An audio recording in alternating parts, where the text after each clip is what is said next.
What's up, YouTube? It's me, the ArtisanMc, and today I am going to review episode 9 of The Last of Us, the finale. Um, I'll jump the shark and tell you I enjoyed this series. Having watched it on the whole from episode 1 to episode 9, not being somebody who played the game, not having all that foreknowledge of the lore and history and all the rest of the stuff, the show did draw me in from the very first episode. It drew me in and got me invested in these characters to want to see what was going on with them episode by episode. And it did that successfully. I think a show like this on HBO, that's the audience you're trying to grab. You're trying to grab the people who never saw or never played the game. You're trying to grab them because the people who played the game are going to show up to watch this regardless. And they want to see what they saw, what they played in the game. People who have not played the game is a different audience. So you have to grab them. And you have to grab them without the ability for them to have a controller in their hand and have a gameplay. From what I'm hearing, I think they did that pretty successfully. That people who played the game, like the show, have their angst about some stuff that was left out, but they like the show. People who like the show and just know the characters from the show are really interested in what's going on in the game. And that's where I find myself at now. Having watched the whole show, I'm a little more interested in wanting to play the video game. So my son will be happy because he's been trying to get me to play the game. I might actually play the shit just to round out the rest of my understanding of this world and these characters so I can actually compare and contrast them better.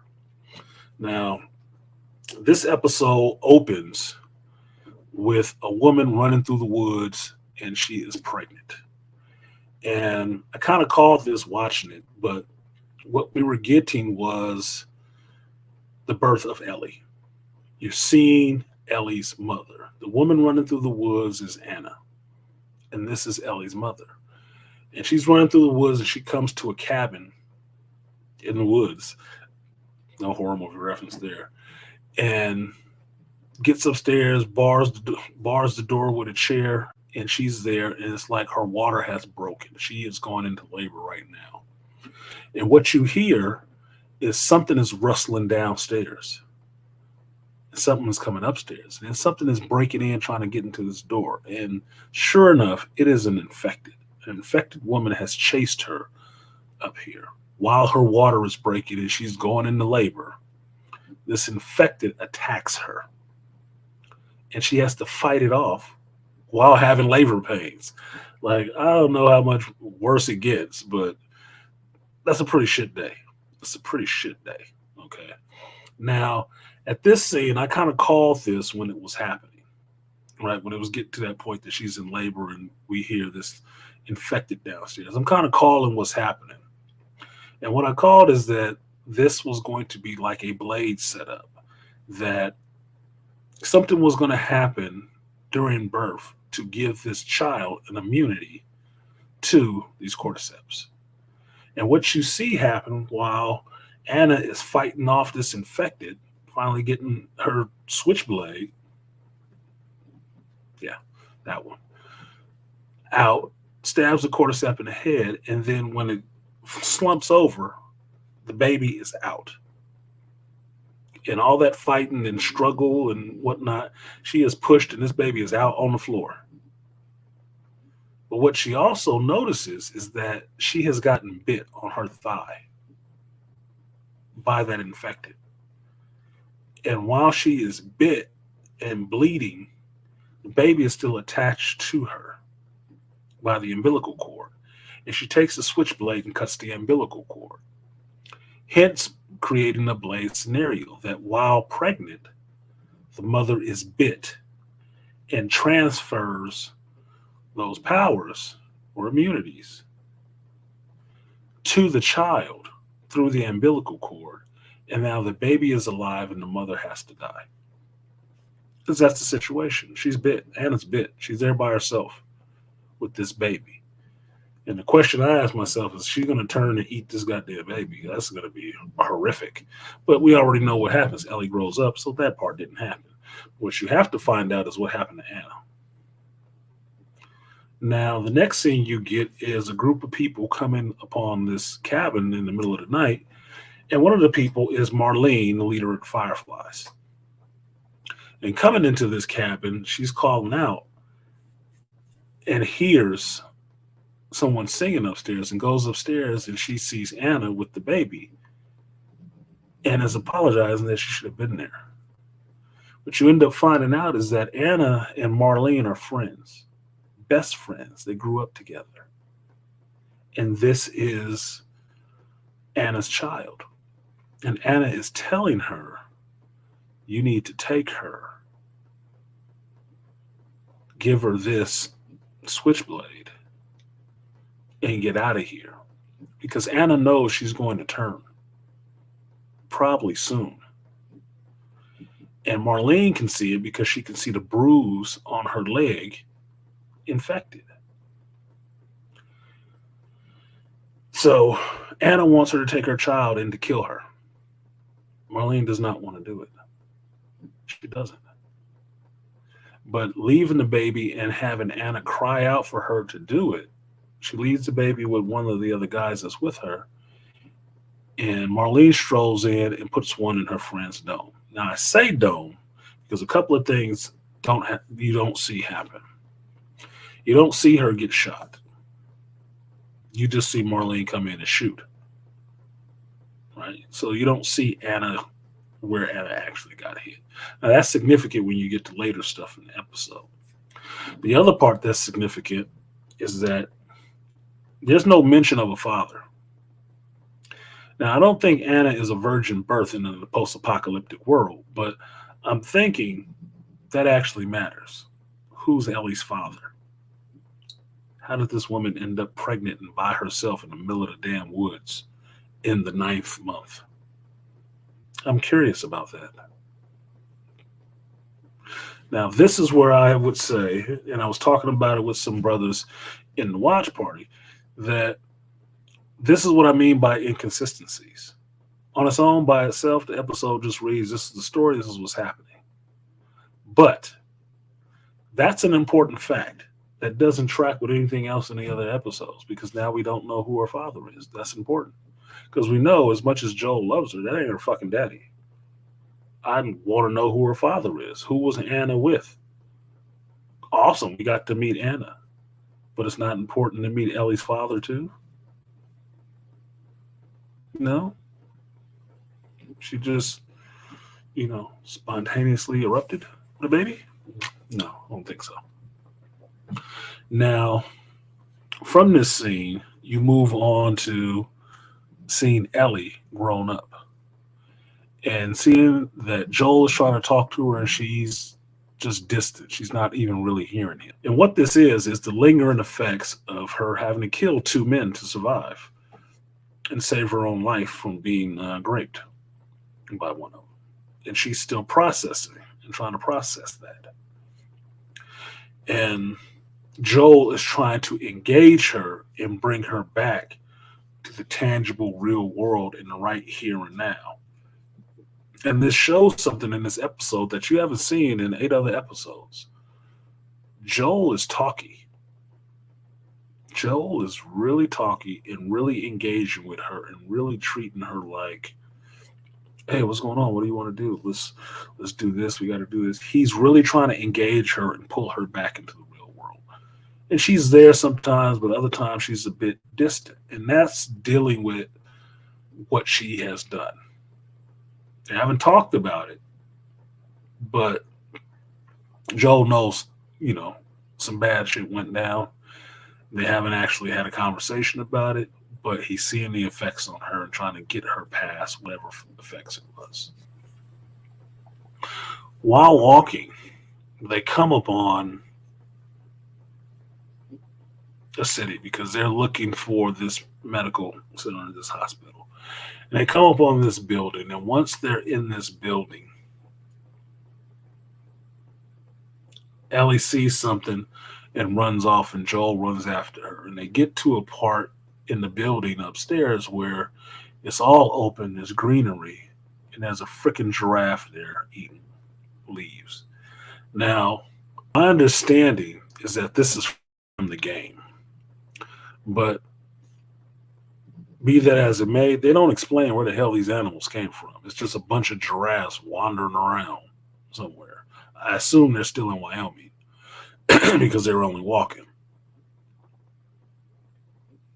What are these giraffes doing here? I don't get why these animals are here. Did the zoo open up or what? It's on top of a building, I guess. So I don't understand what's going on here. Now, while it's cool, it reminds me of something that animals did not get these cordyceps. Only humans did. So the giraffe is okay. Now, where it would have been cool to see a zombie giraffe, I mean, look, I saw a zombie tiger not too long ago maul the hell out of a dude. That was kind of entertaining. I could have saw a zombie giraffe. That would have been a little interesting. With the whole fungus growing out of his head and shit. That would have been a little interesting. I mean, it's probably going to be CG anyway, so why the hell not? But needless to say, no zombie giraffe. Now, what you have in this moment is that Ellie does come back to herself a little bit. That she is actually mentally present in this moment. And her and Joel get to have a little conversation of sharing that moment with each other, remembering that they're still alive, they're still here, and trying to really help Ellie the best he can with dealing with what she had to do.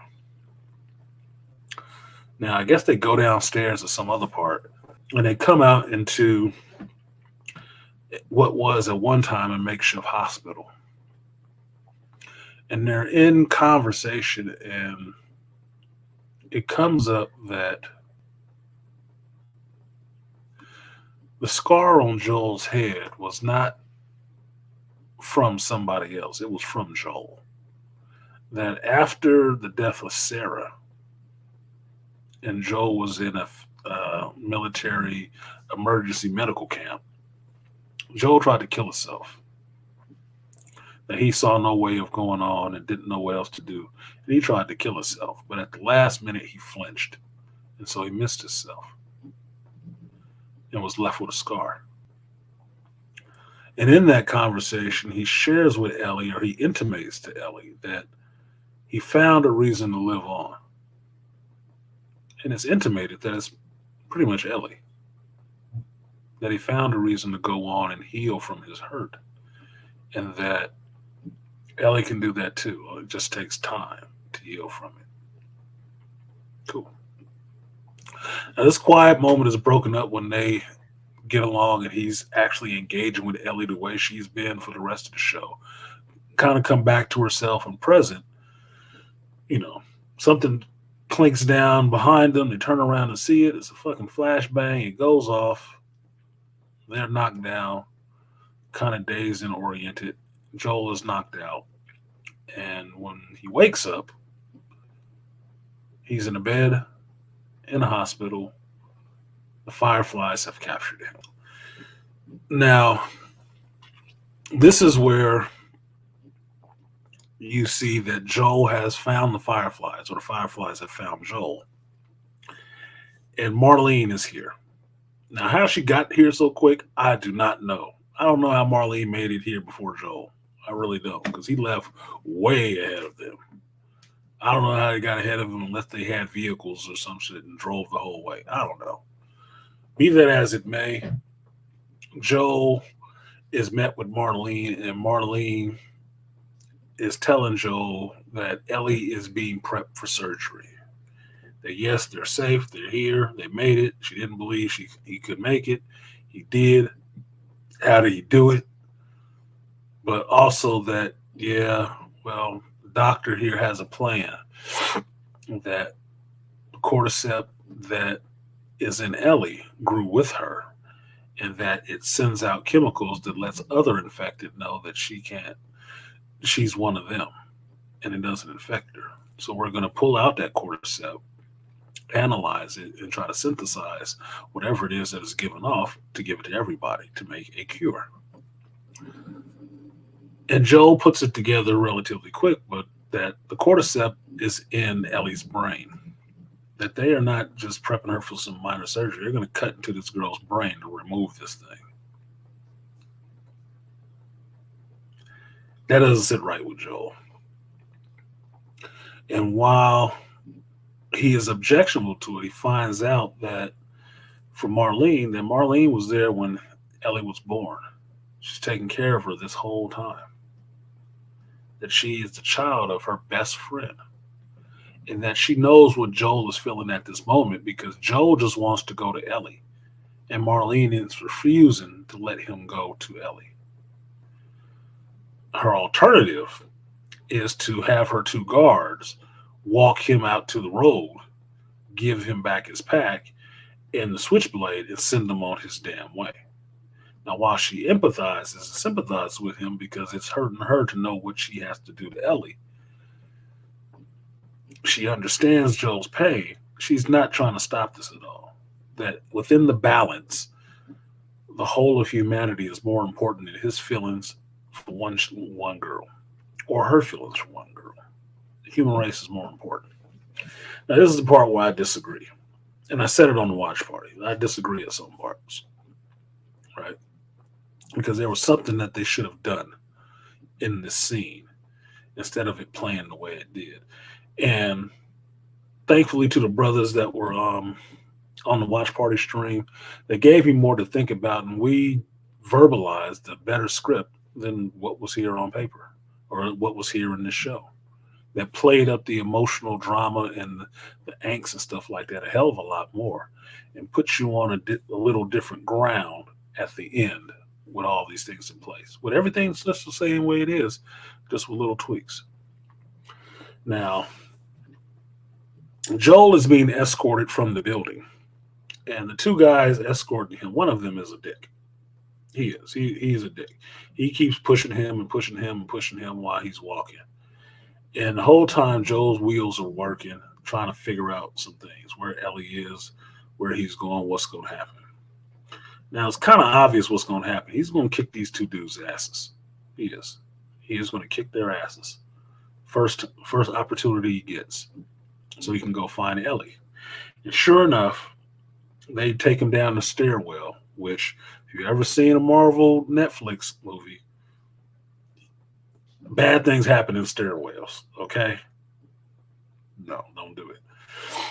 Right. So sure enough, the guy pushes Joel a couple of more times, and on the last push, he elbows him in the face, takes his gun, shoots the other guy, and then shoots him, asking where Ellie is. He shoots him. And this goes into Joel's hallway fights, like a Netflix show, like a Netflix Marvel show. Joel has his hallway scene. Now, why this will be the point in the show that Joel actually gets his darkest for people, that he starts going through this Firefly base medical facility and starts killing all the guards he comes across, flat out. No questions, no qualms, no crying, no worrying. No, he's just killing them because they stand in the way of him getting to Ellie. Now, for me, this is the scene that's supposed to establish Joel as a badass, which what he was doing was kind of badass. He's taking on the whole rest of however many men, right, to get to Ellie. But he did it the whole time with a rifle. That's not badass. That's common. You could replace anybody on this cast in that role and get the same effect, doing the same thing, just shooting people.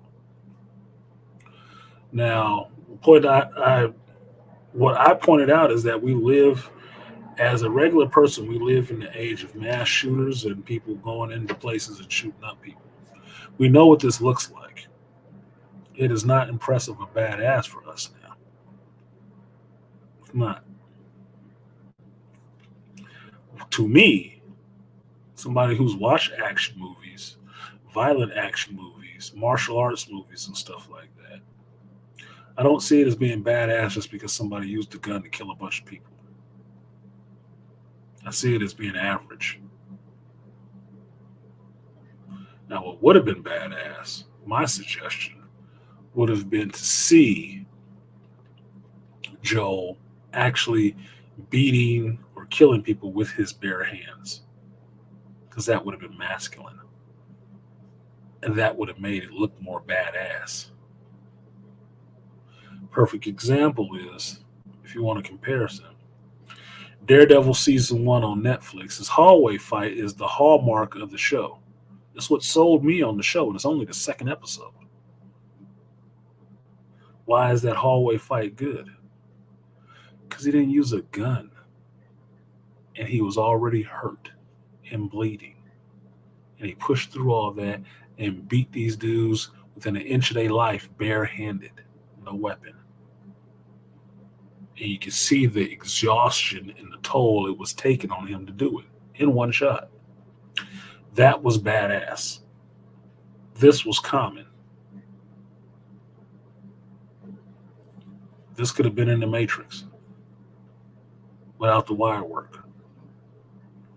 Now, it's cool story-wise for the character. It's cool. Was it badass? No, not really. Just a lot of gunplay. Just a lot of gun shooting. Now, Joel does make it to find Ellie. And when he walks in this room with the doctors who are prepping her for surgery, my thinking is, don't shoot the doctor. They need the doctor. You might need the doctor later on. Because they have just put Ellie under. They just giving her gas. She out. She's just laying there on the table, waiting to be cut open.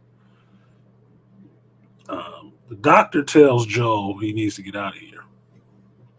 Joe has told the doctor and everybody else in the room to untie Ellie.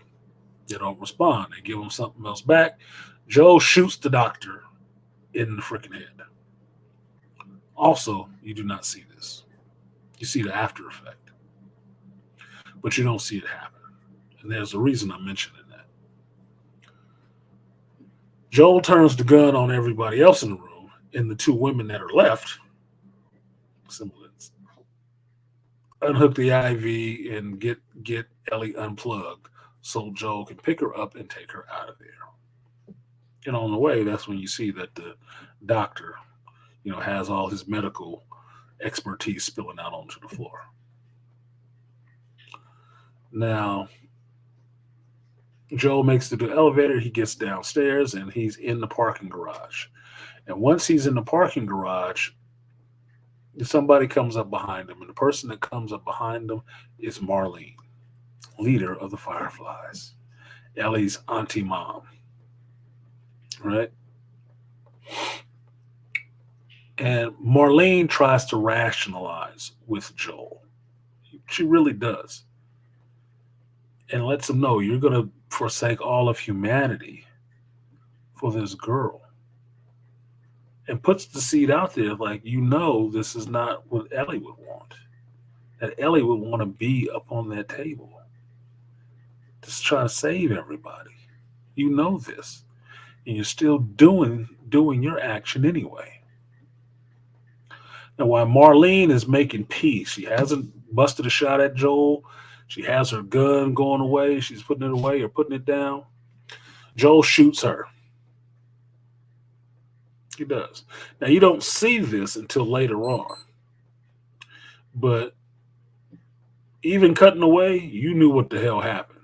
Because at this moment, before it happens, they cut away and you pick up in the car with Joel and Ellie waking up.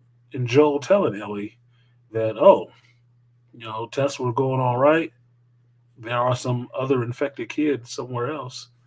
Some other infected people who are immune to the infection. They got a whole bunch of them, so they don't need you anymore.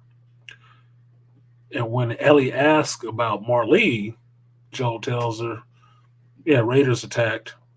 And yeah, they got her. Now, I don't know about you, but if I've been traveling with somebody longer than 3 months, maybe closer to 5 or 6 months cross country, I know them pretty well on lying or telling the truth. And not because they had to tell me a lot of lies, just because I know what the truth sounds like coming from their voice. I've seen it enough times. I've heard it enough times. So while Ellie is in the back seat and can't even see Joel's face, she does not believe him. Especially after he tells her that Marlene is, not here. Now you flash back to show that Joel shot Marlene in the stomach. He did. Because he understands that Marlene will not stop coming for Ellie. And she doesn't agree with Joel taking her. Even though she does it, she's willing to let him go. Just don't do anything else. Don't take her. Humanity needs her. Joel shoots Marlene, puts Ellie in the back of the car that's there, and comes back over to Marlene and blows her damn brains out. Now, the significance of this is that you see it happen on camera. That was significant in a racial kind of sense. Because you didn't get to see Marlene shoot Anna in the head, her best friend. You didn't see Joel shoot a lot of these other dudes in the head directly in camera. Even a doctor. You didn't see it. You just saw Joel shoot. But when it came to this B-dub or Latina American, whatever the fuck she is, you saw her get her brains blown out. I thought that was very significant, very telling to me. Now, after that, you flash forward to Joel and Ellie in the car. And this is where I say there's a missed opportunity here, is that when Joel shot Marlene in the head, Marlene should have had a flashback at that moment of when she came in and had to shoot her friend, Ellie's mother, Anna. Should have had a flashback real quick. And had that symmetry, that circle, be closed. Something she had to do, something that was done to her. But you don't get that. You get the next scene with Joel and Ellie, drifting as far as they can in this vehicle and having to walk it, trying to get, I guess, back to Tommy's. And Ellie being a bit uneasy.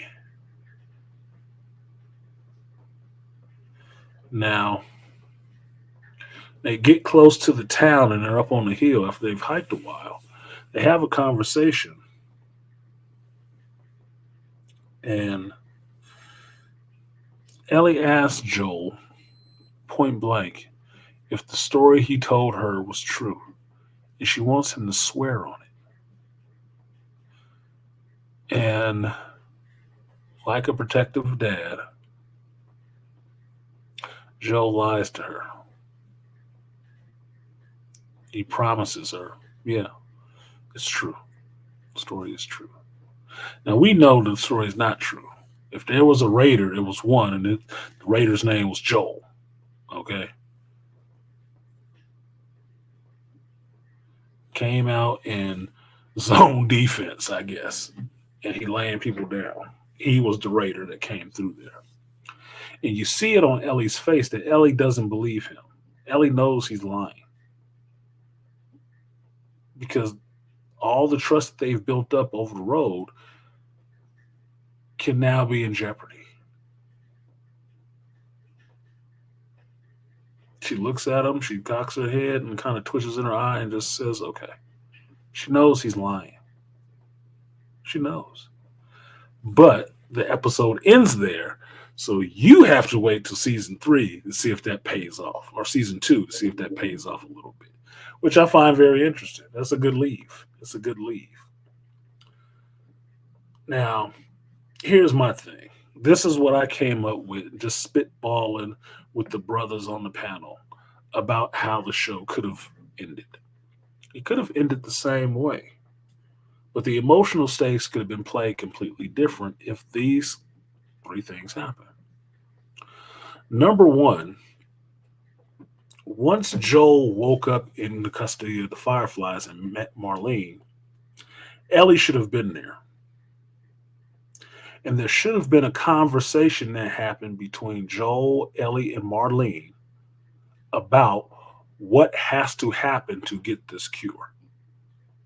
That Ellie will have to die to give up this cure so the doctor can pull the cordyceps from her head, the thing that makes her immune to these infections, and try to synthesize that for everybody else. That she has to have this choice. In that moment, you would have Joel able to be with Ellie and at least give her some final words or tell her what he thinks of the situation, not just what Marlene thinks, like a pair of parents, right? Because for all intents and purposes, Marlene was Ellie's adoptive parent. That's why I called her Auntie Mom, a mother's best friend. That's your godmother. They could have had this conversation, and Ellie could have been given the choice of if she wanted to go through this procedure or not, because Ellie is old enough. You have to do that with her consent in a regular world. I think she would care of having the option of doing this and knowing that she's doing it, as opposed to saying, "Oh, we just gonna run some tests, suck on this gas for a minute." That's a lie. That's not true. You ain't running no test. I'm gonna crack your skull open and pull this thing from out of your brain. She should have been given that choice. Now, had she, this is the second thing, had she been given that choice, she could have still chosen to go along with Marlene, to go ahead and die so the doctor can remove this cordyceps from her brain and make a cure. And it could have really fucked with Joel because Joel would have been the one telling her not to. He didn't want her to do it. Now, if that had played out that way, when Joel sees Ellie led away and Ellie is getting prepped for surgery and they're leading Joel out of there to send him on his way, everything could have still happened the way it did. He could have snapped the hell off and, like, no, she needs to live. I'm not going to let her die like my daughter died. So at this point, you can have it play out the same way. That Ellie agrees to the procedure and goes along with Marlene, and Joel cannot handle it. Joel does not accept that decision. And when the guys are leading him away and he's thinking about Sarah, his daughter, and how Ellie over this time has become like a daughter to him, he cannot accept that decision. And he fights his way back to Ellie to rescue her. Now, all of this can still play out the same way. But once they get in the car and Ellie starts waking up and she wants to know what happened, and Joel tells her, it feeds in bigger to that sense of trust because it shows that Joel doesn't respect Ellie's decision.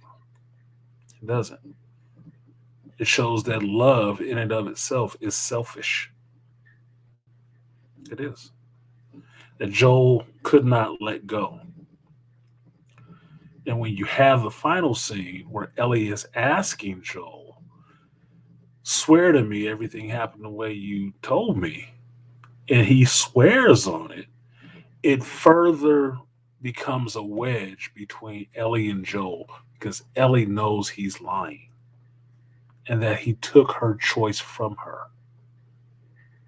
because she told him when they saw the giraffes what she wanted to do. She wanted to finish it out. She wanted to finish the job. And Joel did not let her finish the job. He kept her from finishing the job for what he wanted, which was not wanting to give up a person that he has become very close to and sees as his daughter, which means he didn't respect her decision. That would play in heavier emotionally to a season two than the way it happened. And those are just minor tweaks in an already existing story. Still could have had everything else. The only other thing I would have changed is I would have wanted to see Joel do more hand to hand combat than just walking around shooting people room to room with a gun. That would have fed into this whole hype about how badass Joel was. Because to me, it's not really badass to be able to pull a trigger. Any kid like Ellie could do it. Would they be as successful? Probably not, because that comes with experience. But it don't make it badass just because you can do it. I would have liked to see that Joel really just going after people brutally, bare hands and everything, because then you would have been sitting back looking like, holy shit, Joel is a whole beast. That's not what you saw. You just saw him going room to room shooting people, which you could have saw that watching the Columbine video. That's why I don't cheer it as being badass. But regardless of that, I really did enjoy this episode. I did enjoy this finale. It capped some things off. It left enough threads that would make you want to see a season two, even if you just stopped at season one. It told you a full enough story where you're like, okay, that was good. I like that. Can be content with that. But as it stands, I want to see a season two because the shit is going to have to pop off between Ellie and Joel because she knows he lied to her. It's just not confirmed yet. And we have to see the resolution on that. But for me, I enjoyed it. So that's it. That is my review of Last of Us Episode 9, the finale. I do like the season. I will be there for season 2. I really enjoyed Pedro Pascal and Bella Ramsey's portrayals in this, and the idea of these two people becoming close over a journey. I liked it. It worked for me. So, with that, I'll get out of here.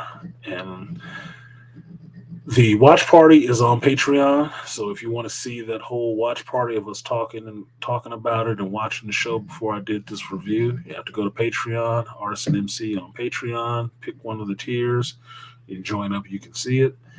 And if you want to hear me talk about this again, like this video, subscribe to the channel, click the bell in the subscription so you can get my alerts and check out a Geek Speak or Sunday Shop Talk Live where I will talk about this again. So with that, I'm getting out of here. Thank you guys for coming through, and I will see you next time. Peace.